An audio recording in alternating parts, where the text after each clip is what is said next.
Hi guys, welcome back to Mallika's kitchen. ఈరోజు నేను చూపించబోయే రెసిపీ ఏంటంటే రాగి పిండితో గుంత పునుగులు ఎలా చేసుకుంటారు. ఇది మార్నింగ్ చాలా హెల్దీ అండి.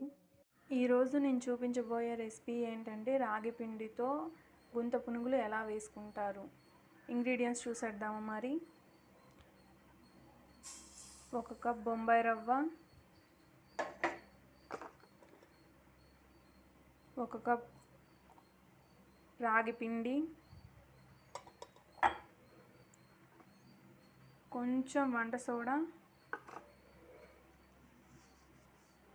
ఈ రాగి పిండిలోకి మనం ఆనియన్స్, కొత్తిమీర కూడా వేసుకోవచ్చు. షెడ్ దోసల్లా కూడా వేసుకోవచ్చు, గుంత పునుగుల్లా కాకుండా.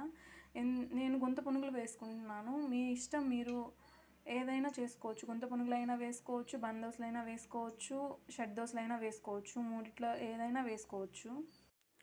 చూడండి, ఇలా మిక్సీ వేసుకుంటే ఇలా వస్తుందండి పిండి. అప్పుడు గుంత పునుగులు వేసుకోవడానికైనా దోశలు వేసుకోవడానికైనా చాలా బాగుంటుంది. ఇలా రవ్వ మొత్తం మిక్సీకి వేసుకుంటే ఇలా మెత్తగా అవుతుంది కదా, అప్పుడు చాలా బాగుంటుంది. ఇలా మనం ఫ్రై చేసుకుంటూ ఉండాలి. అవి కొంచెం టమోటాలు మగ్గాలి కదా.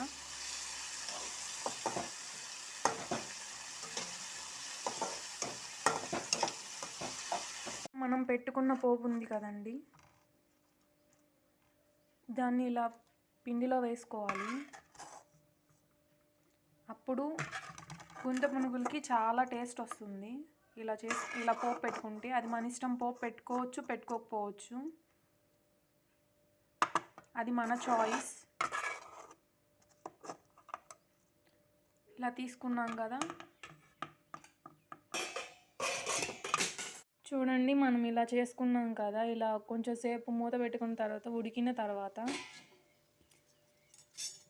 దీన్ని ఇలా మౌల్ చేసుకోవాలి. వన్ సైడ్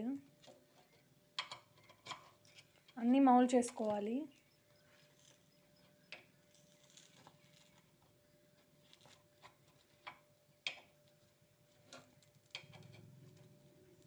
చూస్తున్నారు కదా, ఇలా మౌల్ చేసుకోవాలి.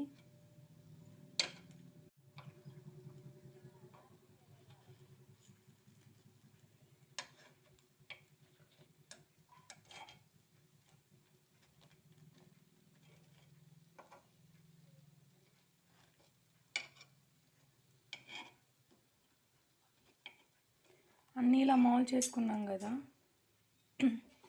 మౌల్ చేసుకున్న తర్వాత కొంచెంసేపు మూత పెట్టేసుకోవాలి. మళ్ళీ